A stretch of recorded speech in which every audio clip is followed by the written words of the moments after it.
اعوذ باللہ السمیع العلیم من الشیطان الرجیم بسم اللہ الرحمن الرحیم۔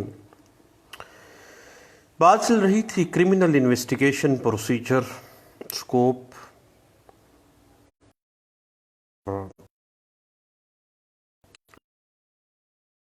جوڈیشل پروسیڈنگس میں ویلیو ہے سسٹم کے اندر کہاں فال کرتا ہے۔ تو صاحب، کسی بھی جرم کے خلاف قانون کو حرکت میں لانے اور ایک مجرم کو کیفیت لانے کے لیے پولیس کی درج جو کی گئی ایف آئی آر ہے، وہ سب سے پہلا قدم ہے۔ ایف آئی آر کی بنیاد پر ہی اس جرم کی تفتیش کی جاتی ہے، اور یہ تفتیش ہی ہے جس کی بنیاد پر ایک انویسٹیگیشن آفیسر جرم کے حوالے سے تمام معلومات اکٹھی کر کے کسی حتمی نتیجے تک پہنچنے کی کوشش کرتا ہے، اور پھر ملزم کے خلاف عدالت میں چلان پیش کرتا ہے۔ جہاں تک معاملہ تفتیش اور اس کے طریقہ کار سے متعلق ہے، تو سب سے پہلے ہم چلتے ہیں کوڈ آف کرمنل پروسیجر 1998 کی جانب، جس کو بروئے کار مجرموں کو انصاف کے کٹہرے میں کھڑا کرنے کا موجود ہے، اور اس لیے ضروری ہے کہ تفتیش کے طریقہ کار کی وضاحت، تمام داد رسی کا طریقہ کار اس مقررہ سی آر پی سی یا پولیس رولز 1934 یا پولیس آرڈر 2002 کے جو تفتیش کے یہ ہیں، اگر وہ انویسٹیگیشن سے متاثر ہو رہا ہے تو کس طرح سے وہ اپنا داد رسی حاصل کر سکتا ہے۔ سب سے پہلے section 4 sub section I investigation کی یہ کہتی ہے کہ تفتیش سے مراد 1998 کے تمام کارروائیاں ہیں جو کوئی پولیس آفیسر یا مجسٹریٹ کی طرف سے با اختیار شخص شہادت جمع کرنے کے لیے عمل میں لاتا ہے، یعنی کلیکشن آف ایویڈنس کے لیے جو پروسیڈنگز کی جا رہی ہیں، سیکشن 4 سی پی سی 1908 اس کو ڈیفائن کر رہی ہے کہ that will be termed as investigation. اب اس حوالے سے یاد رکھیے گا صاحب کہ تفتیش میں ملزم کے خلاف شہادت اکٹھی کی جاتی ہے، اور انویسٹیگیشن ایجنسی کا کام ہے کہ وہ کلیکشن آف ایویڈنس کرے۔ پولیس کا کام اپنی رائے قائم کرنا قطعی صورت نہیں ہے کہ کون گنہگار ہے۔ ہمارے ہاں یہ ایک بہت بڑا معاملہ ہے کہ بھئی آپ کی انویسٹیگیشن میں کیا کوئی بندہ گنہگار ہے، کوئی بے گناہ ہے؟ کہاں پہ قانون اس چیز کی اجازت دے رہا ہے؟ حضور، قطعی صورت یا انویسٹیگیشن ایجنسی کا کام کلیکشن آف ایویڈنس ہے کہ فلاں بندہ گنہگار ہے یا بے گناہ ہے۔ البتہ تفتیشی جو اپنی رائے ذاتی طور پر اپنی ضمنیوں میں قائم کرتا ہے، اس کے حوالے سے بیسک لا ہے کہ ipse dixit of police is not binding on the court.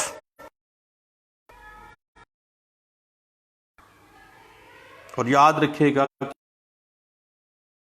کسی انویسٹیگیشن میں کبھی بھی وہ نہ ہی ایڈمیسیبل ایویڈنس کے اور نہ ہی وہ ان دا آئی آف لا کوئی ویٹیج رکھتی ہے۔ اس حوالے سے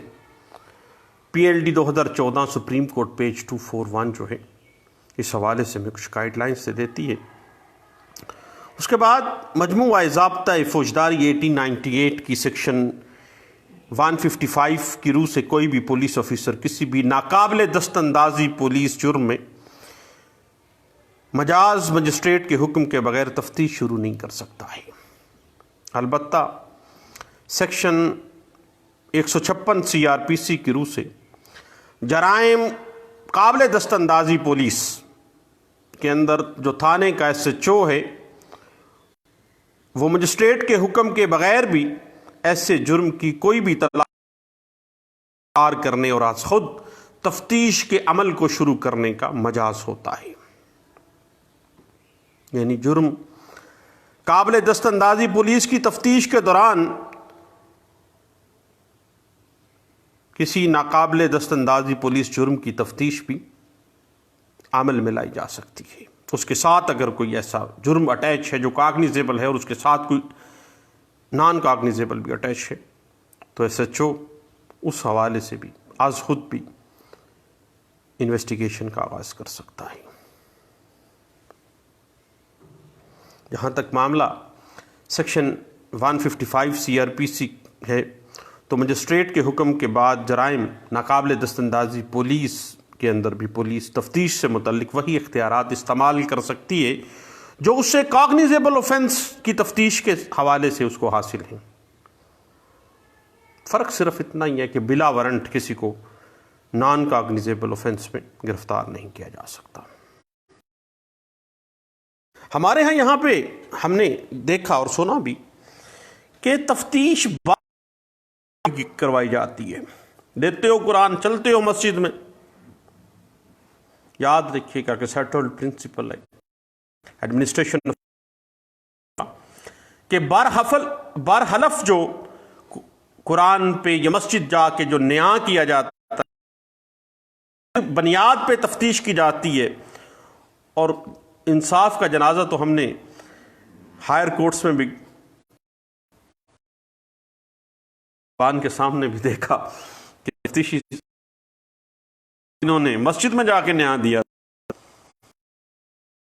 کہ شاید جج صاحب بولیں گے، لیکن وہ خاموش رہے اور انہوں نے کہا اچھا۔ البتہ یاد رکھیے گا کہ مجموعہ ضابطۂ فوجداری 1898، پولیس رولز 1934، پولیس آرڈر 2002، کہیں پہ بھی تفتیش برحلف یا نیاں کے اوپر قانون قطعی اجازت نہیں دیتا اس بات کی۔ اس حوالے سے اگر آپ ایک لینڈ مارک ججمنٹ پڑھیں 2014 PCRLJ پیج 99 کو تو یہ بات کھل کے سامنے آ جاتی ہے۔ اب صاحب اگر ہم پروسیجر کی بات کریں تو مجموعہ ضابطۂ فوجداری 1898 کی سیکشن 157 کی روح سے اگر کوئی موصول ہونے والی اطلاع پر یا کسی اور طریقے سے اس گمان کی معقول وجہ موجود ہے کہ کسی ایسے جرم کا ارتکاب ہوا ہے جس کی تفتیش 156 CRPC کے تحت SHO کو حاصل ہے تو پھر ضروری ہے کہ وہ مجاز مجسٹریٹ کو بذات خود موقع واردات کا جو موقع ہے، جو کرائم سین ہے، وہاں پر پہنچ جائے یا کسی مجاز ماتحت عہدے دار کو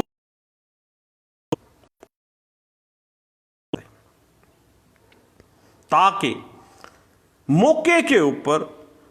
جو مقدمے کے حالات و واقعات ہیں وہ کہیں انویسٹیگیشن لیٹ ہونے کی وجہ سے جو سر دست کرائم سین کے ایویڈنسز ہیں وہ ضائع نہ ہو سکے اور ان کی تفتیش کا پروسیس شروع ہو سکے۔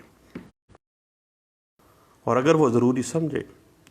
تو مجرم کا سراغ لگانے اور اسے گرفتار کرنے کی کوئی بھی تدبیر جو عمل میں لا پولیس رولز 2002 اور پولیس رولز 1934 اور پولیس آرڈر 2002 اس حوالے سے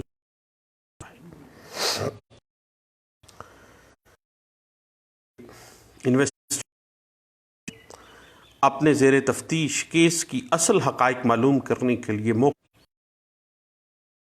investigation officer the sake of investigation اس کیس کی اصل حقائق معلوم کرنے کے لیے موقع واردات پر جا کر موجود لوگ مشتبہ اگر کوئی شخص اس کو شک ہے کسی شخص پہ یا جو گواہان ہیں ان کے بیانات قلم بند کرتا ہے۔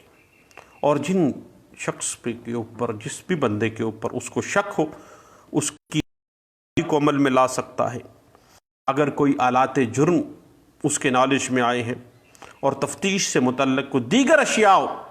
اس کے نالج میں آئی ہیں تو اس کو قبضے میں لینے کے لیے وہ کارروائی کر سکتا ہے. اور سیکشن 1898 کے تحت انویسٹیگیشن آفیسر اس بات کا بھی مجاز ہے کہ تحریری حکم کے ذریعے اس پولیس اسٹیشن یا کسی پولیس اسٹیشن کی حدود کے اندر رہائش پذیر کسی جو اس وقوع یا اس جرم کے حوالے بھی معلومات رکھتا ہے اور اس شخص کے لیے لازم ہے. اور جس شخص کو انڈر سیکشن 160 CRPC 1898 طلب کیا جاتا ہے اس کے لیے قانون ہے کہ وہ عند الطلب جہاں پہ اس کو کہا جائے وہ حاضر ہوئے اور اپنا بیان قلم بند کروائے. اس کے بعد ضابطہ فوجداری 1898 کی سیکشن 61 کی روح سے بغیر وارنٹ گرفتار کیے گئے شخص کو 24 آورز کے اندر مجسٹریٹ پیش. اور سیکشن 61 کہتا ہے کہ اگر جرم کی تفتیش مکمل نہ ہو سکے تو پھر سیکشن اگر صاحب کے اندر ہوتی ہے تو پھر جائے گی سیکشن 167 CRPC 1898 کے تحت پولیس بااختیار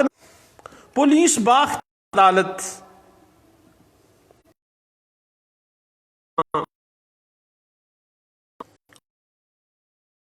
اس کا جوڈیشل ریمانڈ حاصل کرے گی، فزیکل ریمانڈ اس کا لے گا فزیکل ریمانڈ لینے کے بعد ملزم کو بغرض تفتیش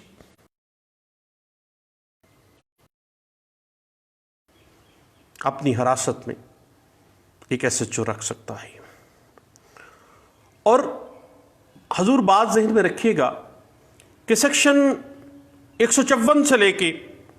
سیکشن 167 CRPC تک جب ہم پڑھتے ہیں